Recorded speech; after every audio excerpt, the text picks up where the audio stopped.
നിധി, നീ ഹാപ്പിയാണോ? ഞാൻ ഹാപ്പിയാണ്. അങ്ങനെ ഞങ്ങളുടെ 6ാമത്തെ വെഡിങ് ആനിവേഴ്സറിയാണ്. ഈ വെഡിങ് ആനിവേഴ്സറിക്കിടയിൽ ഉണ്ടായ ഒരു ചെറിയ സന്തോഷം നിങ്ങളുമായിട്ട് പങ്കുവെക്കുകയാണ്. ഭാര്യയും ഭർത്താവും ഒന്നിച്ചു ചേർന്ന് പ്രവർത്തിച്ചാൽ വലിയ സന്തോഷം ഉണ്ടാക്കാവുന്ന ചെറിയൊരു കാര്യം. അതെന്താണെന്ന് പങ്കുവെക്കണമെങ്കിൽ നമുക്ക് വീടിൻ്റെ അകത്തേക്ക് കയറണം. അപ്പം ഞങ്ങളുടെ കൊച്ചു വീട്ടിലേക്ക് നിങ്ങൾക്ക് എല്ലാവർക്കും സ്വാഗതം. നിങ്ങൾ ഈ ഷെൽഫ് കണ്ടോ? ഈ ഷെൽഫും അതിലെ പെയിന്റടിയുമാണ് ഞങ്ങളുടെ സന്തോഷത്തിന് കാരണമായി മാറിയത്. ഒരു ഷെൽഫിന് പെയിന്റ് അടിച്ചത് നിസ്സാര കാര്യമായിട്ട് കേൾക്കുമ്പോൾ തോന്നുമെങ്കിലും അത് ശരിക്കും ഒന്ന് ഫീൽ ചെയ്ത് മനസ്സിലാക്കാൻ സാധിച്ചാൽ അതിന്റെ ആഴം എന്താണെന്ന് നിങ്ങൾക്ക് ഇത് 40 വർഷം പഴക്കമുള്ള വീടാണ്. നിധിയുടെ അച്ഛൻ നിർമ്മിച്ച വീടാണ്. അപ്പൊ ഇതിൽ എനിക്ക് വലിയ ആഗ്രഹം ഉണ്ടായിരുന്നു ഈ ഒരു ഷെൽഫ് പണിയുക, ഈ ഒരു ഷോക്കേസ് പണിയുക എന്നുള്ളത്. കാര്യം കുറേ അധികം മൊമെന്റോസ് എനിക്ക് തന്നെ കിട്ടിയ കുറേ അവാർഡുകളിലെ മൊമെന്റോസ് ഉണ്ട്, ട്രോഫികളുണ്ട്. അപ്പം അതെല്ലാം ഒന്ന് വൃത്തിയിൽ വെക്കണം. നിധിക്ക് ഡാൻസിന്റെ ഭാഗമായിട്ട് കിട്ടിയ കുറേ അധികം സമ്മാനങ്ങളുണ്ട്. ഇപ്പോൾ ലോക്നാഥ് കഴിഞ്ഞ ദിവസം കുറച്ച് മത്സരങ്ങളിൽ ജയിച്ച് ട്രോഫിയും മെഡലൊക്കെ കൊണ്ടുവന്നിട്ടുണ്ട്. അപ്പോൾ ഇതെല്ലാം ഒന്ന് വൃത്തിയിൽ ഭംഗിയിലൊന്ന് കാണിക്കണം. അതായത് സ്വാഭാവികമായിട്ടും ഒരു വീട്ടമ്മയുടെ ആഗ്രഹമാണുള്ളത്. അപ്പം ഈ ഒരു സ്വപ്നം നടത്തി കൊടുക്കുക എന്ന് വിചാരിച്ച് ഞങ്ങൾ തുടങ്ങി വെച്ചതാണ്. അങ്ങനെ കോട്ടയത്തുള്ള ഒരു ആന്റണി എന്ന് പറഞ്ഞ ചേട്ടൻ ടീമും വന്ന് ഇത് വെൽഡും വീബോർഡ് ഉപയോഗിച്ചാണ് ഇത് ഫിനിഷ് ചെയ്ത് കഴിഞ്ഞപ്പോഴാണ് ഒരു കാര്യം ഞങ്ങൾ മനസ്സിലാക്കിയത്. നിങ്ങൾക്ക് വീഡിയോ കാണുമ്പോൾ അറിയാം, ഇതിൻ്റെ ഒരു ഫിനിഷിങ്, അതിൻ്റെ ഒരു സിമെന്റ് കളറാണ് ഈ മെറ്റൽ പാർട്ടിലെല്ലാം കിടക്കുന്നത്. പിന്നെ ആ വീബോർഡിന്റെ കളറോടെ വരുമ്പം ഈ ഒരു ഭംഗിയില്ല. അപ്പോൾ ഇത് പെയിന്റ് ചെയ്യാം എന്നൊരു തീരുമാനം വന്നു. അപ്പം എനിക്ക് വീട്ടിൽ പെയിന്റ് ചെയ്ത എക്സ്പീരിയൻസ് ഉള്ളതുകൊണ്ട് തന്നെ നമുക്ക് ആ ഒരു കോൺഫിഡൻസ് ഉണ്ട്. എന്നാൽ ഞാൻ തന്നെ അങ്ങ് പെയിന്റ് ചെയ്തേക്കാൻ തീരുമാനിച്ചു. അങ്ങനെ രണ്ടും കൽപ്പിച്ച് പെയിന്റ് മേടിച്ച് പെയിന്റിങ് അങ്ങ് ആരംഭിച്ചു. പെയിന്റ് സെലക്ട് ചെയ്ത് കളറ് ഇങ്ങനെ ഇത്രയും നോക്കിയുള്ളൂ. ഈ ഒരു വുഡിന്റെ കളർ കിട്ടുന്നത് ഈ ബോർഡിൽ കൊടുക്കാം, ഈ കളർ എന്നുള്ളത് ഭിത്തിയിലുള്ള ആ ഒരു കളർ തന്നെ കൊടുക്കാം, ആ ഒരു ക്രീം കളർ അല്ലെങ്കിൽ കളർ കൊടുക്കാം എന്നുള്ളൊരു തീരുമാനമായി. അങ്ങനെ 2 കളർ മേടിച്ചു. അപ്പോൾ പഴയ ഓർമ്മയുണ്ടോ, നമുക്ക് ആക്സിഡന്റിന് മുമ്പ് ഞാൻ എല്ലാ കാര്യങ്ങളും ചെയ്തുകൊണ്ടിരുന്നുണ്ട്. ആ ഒരു കോൺഫിഡൻസിൽ പെയിന്റ് ചെയ്ത് തുടങ്ങി. പക്ഷെ പെയിന്റ് ചെയ്ത് തുടങ്ങിയപ്പോഴാണ് അതിൻ്റെ ബുദ്ധിമുട്ട് എന്നുള്ളത്. റോളർ ഉപയോഗിച്ചാണ് ഈ ഐവറി പെയിന്റ് ഞാൻ ആദ്യം അടിച്ചത്. റോളർ ഉപയോഗിച്ച് അടിച്ചു തുടങ്ങിയപ്പോഴാണ്, നിങ്ങൾക്കറിയാമല്ലോ എന്നെ സംബന്ധിച്ചോളം ഇടത് കൈ മാത്രമേ ഉള്ളൂ. ഇടത് കൈ വിരലുകളാണെങ്കിൽ ഇങ്ങനെ മടങ്ങിയിരിക്കുന്നതാണ്. അപ്പോൾ സ്വാഭാവികമായിട്ടും ഞാൻ പെയിന്റ് അടിച്ചു തുടങ്ങിയപ്പോൾ എനിക്കിതിൻ്റെ ഫുൾ കൺട്രോൾ എൻ്റെ നിൽക്കുന്നില്ല. നമുക്ക് ഇടത് കൈയിലും വലത് കൈയിലും മാറി മാറി പെയിന്റ് അടിക്കുന്ന ചില സ്ഥലങ്ങൾ, കാരണം ചെറിയ സ്പേസ് അല്ലേ ഉള്ളൂ. അത് പെയിന്റ് അടിച്ച് തുടങ്ങിയപ്പോഴാണ് എനിക്ക് മനസ്സിലാകുന്നത് എന്നെ കൊണ്ട് പൂർത്തീകരിക്കാൻ പറ്റില്ല. പക്ഷെ ഞാനത് ഉള്ളത് വെച്ച് കുറേ അടിച്ച് കുറച്ച് കുഴപ്പമില്ല മനസ്സിലായി. ഞാൻ ഈ ഐവറി പെയിന്റ് ഇവിടെ അടിക്കുമ്പോൾ അതിൻ്റെ ബാക്കി മുഴുവൻ ഈ എഡ്ജിൽ വരുന്നുണ്ട്. അപ്പോൾ സ്വാഭാവികമായിട്ടും ഞാൻ സെക്കൻഡ് കളർ ബ്രൗൺ ഇവിടെ അടിക്കുമ്പോൾ ഈ അകത്തോട്ട് ഈ കളർ വരും. അപ്പോൾ എൻ്റെ ഡിസബിലിറ്റി കൊണ്ട് എനിക്ക് മുമ്പോട്ട് പോകാൻ പറ്റില്ല എന്ന് ഞാൻ തിരിച്ചറിഞ്ഞു.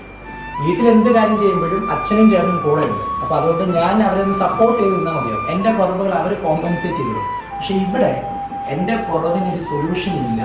ഇനിയിപ്പം വേറെ പുരുഷന്മാരാരും ഇല്ല. ഇപ്പോൾ വലിയ മനസ്സിൽ വന്നിട്ട് അവരവൻ്റെ വർക്ക് കഴിഞ്ഞ് പോവുകയാണ്.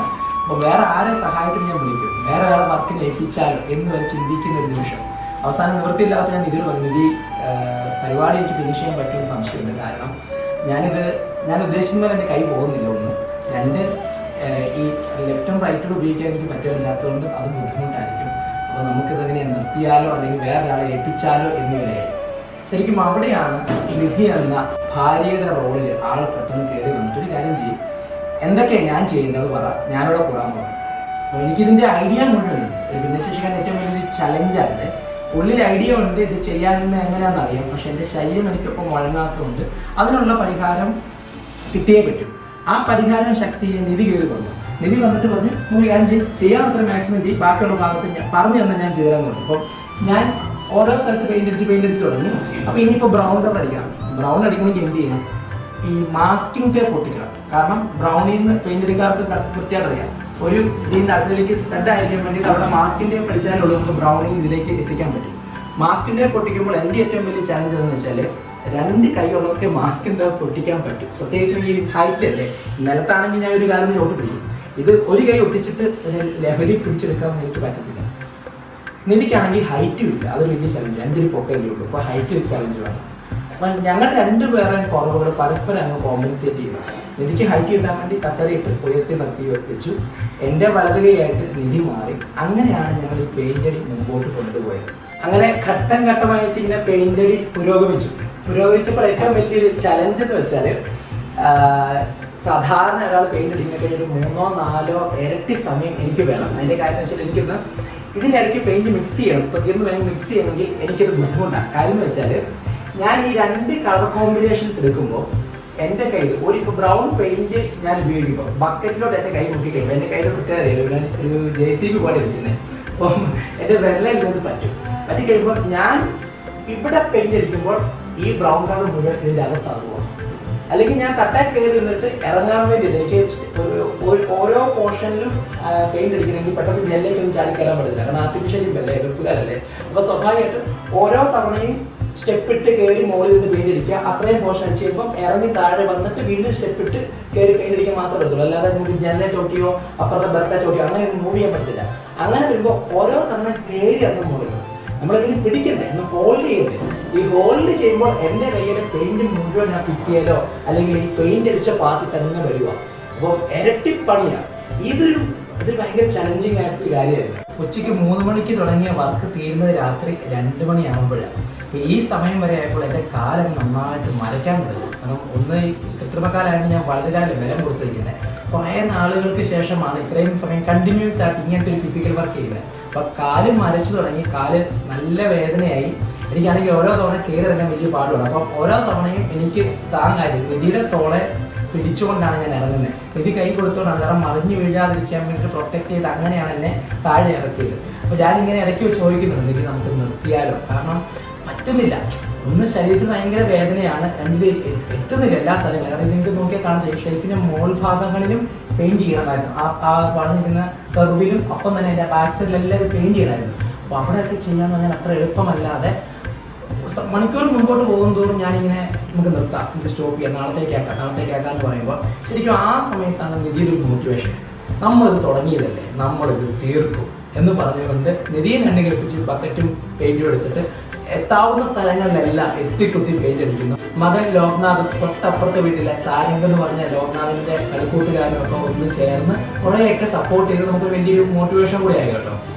രാത്രി 2 മണിക്ക് ഈ വർക്കെല്ലാം തീർത്തിട്ട് ശരിക്കും നടുവൊക്കെ പൊട്ടിപ്പോകുന്ന വേദന, എൻ്റെ കാലൊക്കെ മരച്ചിട്ട് മേലെ ആ ഒരു അവസ്ഥയിലാണ് കുളിച്ചിട്ട് കിടക്കുന്ന സമയത്ത് ഞാൻ നിധിയുടെ മുഖത്തേക്ക് നോക്കി. അപ്പോൾ നിധിയുടെ മുഖത്തൊരു സന്തോഷമുണ്ട്. കാരണം ഇത് പൂർത്തീകരിച്ചു, നിധിയുടെ വലിയ സ്വപ്നം അത് ഞങ്ങൾ ഇങ്ങനെ സാക്ഷാത്കരിച്ചു എന്നുള്ളതിൻ്റെ വലിയ സന്തോഷമുണ്ട്. ശരീരത്തിന് നല്ല വേദന ഉണ്ടായിരുന്നെങ്കിലും മനസ്സിന് അതിൻ്റെ 10 മടങ്ങൊരു സന്തോഷം തോന്നിയ നിമിഷങ്ങളായിരുന്നു. എനിക്ക് ആ സമയത്ത് എന്താണ് തോന്നിയത്, എന്ത് ഫീലിംഗ് ഉണ്ടായിരുന്നു പങ്കുവെച്ചു? ശരിക്കും ഒരുപാട് സന്തോഷം തോന്നിയ നിമിഷങ്ങളായിരുന്നു. കാരണം എൻ്റെ കുറേ നാളത്തെ ആഗ്രഹമാണ് ഇങ്ങനെ ഈ ഷെൽഫ് ഉണ്ടാക്കി അതിലേക്ക് ഈ മൊമെൻറ്റോസ് ഫുൾ വയ്ക്കുക എന്നുള്ളത്. പിന്നെ അത് കുറേ മൊമെൻറ്റോ ഒക്കെ ഇങ്ങനെ വെറുതെ ഇരുന്ന് പൊടി പിടിക്കാനും ഒക്കെ തുടങ്ങിയായിരുന്നു. അപ്പോൾ അതുകൊണ്ട് നമ്മുടെ ഓരോ മൊമെൻറ്റവും ഓരോരുത്തരുടെ ഹൃദയത്തിൽ അനീഷ് മോഹൻ എന്നൊരു വ്യക്തിക്ക് ഉണ്ടാകുന്ന ഒരു സ്ഥാനത്തിൻ്റെ ഫലമായിട്ടുണ്ടാകുന്നതാണ്. അപ്പോൾ അതുകൊണ്ട് തന്നെ അതൊന്നും പൊടി പിടിച്ചോ അഴുക്ക് പിടിച്ചോ ഒന്നും പോകാതെ ഏത് മൊമെൻറ്റവും നല്ലതായിട്ട് സൂക്ഷിക്കണമെന്നൊരു ആഗ്രഹമുണ്ടായിരുന്നു. കുറേ നാളത്തെ എൻ്റെ ഒരു സ്വപ്നം അത് നമ്മൾ സ്വന്തമായി സാക്ഷാത്കരിച്ചു എന്ന് പറയുന്നത് ഒരുപാട് സന്തോഷം തോന്നി. അത് ഒരു പെയിൻറ്ററെ വെച്ചോ മറ്റൊരാൾ ചെയ്ത് കഴിഞ്ഞു കഴിഞ്ഞാൽ ഇത്രയും സന്തോഷം ഉണ്ടാവുമെന്ന് എനിക്ക് തോന്നുന്നില്ല. പിന്നെ ഞാൻ ഇതുവരെ പെയിൻറ്റ് ചെയ്തിട്ടില്ല. അപ്പോൾ പെയിൻറ്റിങ് എങ്ങനെയാണെന്നോ അത് പെയിൻറ്റ് മിക്സ് ചെയ്യുന്ന കാര്യം ഒന്നും എനിക്കറിയില്ലായിരുന്നു. ഇദ്ദേഹത്തിൻ്റെ കയ്യിൽ ആശയമുണ്ട്, അപ്പം പക്ഷേ ശരീരം അതിന് വഴങ്ങുന്നില്ല. അതുകൊണ്ട് ഞാൻ ശരീരമായി സപ്പോർട്ട് ചെയ്ത് നിൽക്കുകയാണെങ്കിൽ ഇത് നന്നായിട്ട് പൂർത്തീകരിക്കാൻ പറ്റുമെന്നുള്ളൊരു ആത്മവിശ്വാസം ഞങ്ങൾ രണ്ടുപേർക്കും ഉണ്ടായിരുന്നു. അങ്ങനെയാണ് ഇത് പൂർത്തീകരിച്ചു. രാത്രി 2 മണി ആയപ്പോഴത്തേന് കംപ്ലീറ്റ് പെയിൻറ്റിങ്ങും കഴിഞ്ഞു. 2 മണിക്ക് പെയിന്റ് അടിച്ച് കിടന്നുറങ്ങിയിട്ട് പിറ്റേ ദിവസം വെറുതെ ഇരുന്നില്ല കേട്ടോ. പിറ്റേ ദിവസം ആണ് ഈ കാണുന്ന ഈ മേശയും ഈ കസേരയും എല്ലാം, ഒപ്പം തന്നെ നമ്മുടെ അടുക്കളയിൽ ഒരു മെഷ് വെച്ചിട്ടുണ്ട് ആ ഭാഗങ്ങൾ, പിന്നെ ഡ്രസ്സ് ഇടാൻ വേണ്ടി ഉണ്ടാക്കിയ സ്റ്റാൻഡ്, ഇതെല്ലാം കൂടി ഞങ്ങൾ അന്ന് പെയിൻറ്റ് ചെയ്തെടുത്തു. കാരണം ഒരിക്കലും ഒന്ന് ചെയ്തെടുത്ത് ഫോമായി കഴിഞ്ഞപ്പോൾ അതിൻ്റെ ഒരു സന്തോഷം തിരിച്ചറിഞ്ഞപ്പോൾ പിന്നെ അതങ്ങ് കണ്ടിന്യൂ ചെയ്യുമല്ലോ. ഞങ്ങളുടെ ഈ പെയിൻറ്റിങ് അനുഭവത്തിൽ നിന്ന് ദാമ്പത്യ ജീവിതം സന്തുഷ്ടമാക്കാനുള്ള 3 ആശയങ്ങൾ പങ്കുവെക്കട്ടെ. 1, നമ്മുടെ പങ്കാളിയുടെ സ്വപ്നം അത് ചെറുതായിക്കോട്ടെ വലുതായിക്കോട്ടെ നമുക്ക് സാക്ഷാത്കരിച്ചു കൊടുക്കാമെങ്കിൽ അത് സാക്ഷാത്കരിക്കാനുള്ള എഫേർട്ട് ഇടുക. ഭാര്യയും ഭർത്താവും തമ്മിലുള്ള കെമിസ്ട്രി കുറച്ചുകൂടെ ശക്തമാക്കാനേ ഇതുപോലെ ഒന്നിച്ച് ചെയ്യാവുന്ന കാര്യങ്ങൾ ഒന്നിച്ച് തന്നെ ചെയ്യുക. ഈ ട്രിപ്പ് പോകുന്നത്, സിനിമയ്ക്ക് പോകുന്നത് മാത്രമല്ല, വീട്ടിൽ ചെയ്യാവുന്ന ഇത്തരം ജോലികളൊക്കെ നമ്മളത് ചെയ്തെടുക്കുമ്പോൾ, പുറത്തുനിന്ന് ഒരാളെ വിളിക്കാതെ നമ്മൾ തന്നെ ഇതൊക്കെ ചെയ്തെടുക്കുമ്പോൾ ഉണ്ടാകുന്നൊരു സന്തോഷം, അന്നേരം ഉണ്ടാകുന്നൊരു കെമിസ്ട്രി അത് വളരെ വലുതാണ്. അത് ഞങ്ങൾക്ക് ശരിക്കും അനുഭവിച്ചറിയാൻ സാധിച്ചു. 3-മത്തേതാണ് ഏറ്റവും പ്രധാനപ്പെട്ടത്. നമ്മുടെ ഭർത്താവിൻ്റെ അല്ലെങ്കിൽ ഭാര്യയുടെ കുറവുകൾ എന്താണോ ആ കുറവുകൾക്ക് കോംപ്ലിമെൻ്ററി ആകുക, അതിൻ്റെ കോമ്പൻസേറ്റ് ചെയ്ത് പ്രവർത്തിക്കാൻ സാധിക്കുക. അങ്ങനെ നമ്മൾ ഈ വീഡിയോ ഷൂട്ട് ചെയ്യുന്ന സമയത്ത് യാദൃശ്ചികമായിട്ട് മഴയും കൂടെ വന്നിരിക്കുകയാണ്.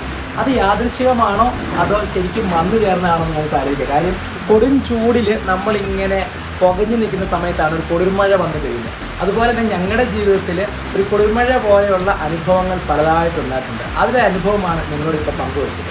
ഈ 6 വർഷ ജീവിതത്തിനിടയ്ക്ക് ഒരുപാട് സന്ദർഭങ്ങൾ, സന്തോഷങ്ങൾ ഉണ്ടായിട്ടുണ്ടെങ്കിൽ ഇത് കുറച്ച് സ്പെഷ്യലാണ്. അതുകൊണ്ട് ഇതൊരു വീഡിയോ ആക്കണമെന്ന് ആഗ്രഹിച്ചു.